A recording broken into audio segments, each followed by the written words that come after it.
بسم اللہ الرحمن الرحیم۔ السلام علیکم۔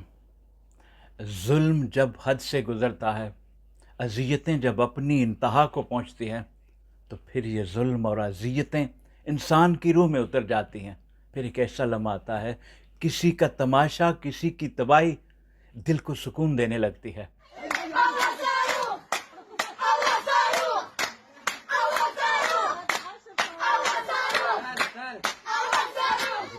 کیوں؟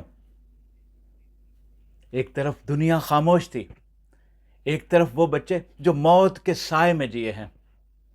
یہ غزہ کے بچے ہیں، اپنی چھتوں پر کھڑے ہو کر ایرانی میزائلوں کو آسمان چیرتے دیکھ رہے ہیں اور جشن منا رہے ہیں۔ یہ میزائل صرف ہتھیار نہیں، یہ ان کے دل کی وہ دھڑکن ہے جو برسوں سے سست پڑ چکی تھی۔ ان میزائلوں کی یہ آواز، ان کی گن گرج ان بچوں سے کہہ رہی ہے، تم تنہا نہیں ہو۔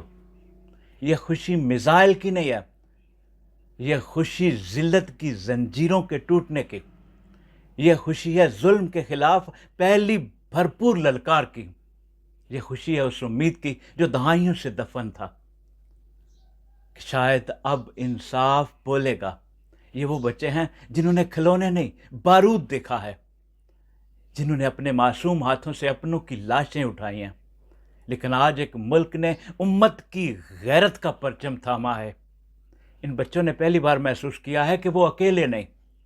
امت مسلمہ، یہ وقت صرف تالیاں بجانے کا نہیں، یہ وقت سجدوں سے اٹھ کر کچھ عمل کرنے کا ہے۔ ایران نے اپنا سر آگے کر دیا ہے، لیکن کب تک؟ کتنی دیر تک وہ خود کو جلا کے روشنی کرتا رہے گا؟ کتنی دیر تک وہ اس آگ کا ایندھن بن سکتا ہے؟ کتنی دیر تک وہ تنہا اس آگ میں جل سکتا ہے؟ لیکن ہم اتنے بے حس ہو گئے ہیں، کسی اور کی قربانیوں پر صرف تالیاں بجاتے ہیں۔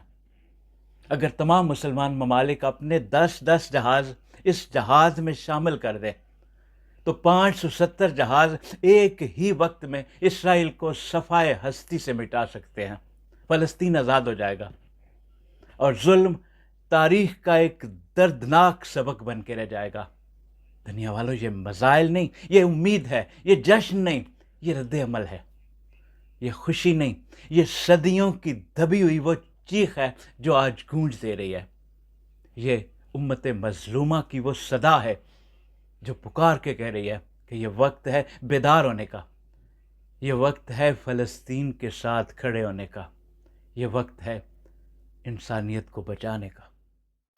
اٹھو وگرنہ حشر نہ ہوگا پھر کبھی، دوڑو زمانہ چال قیامت کی چل گیا۔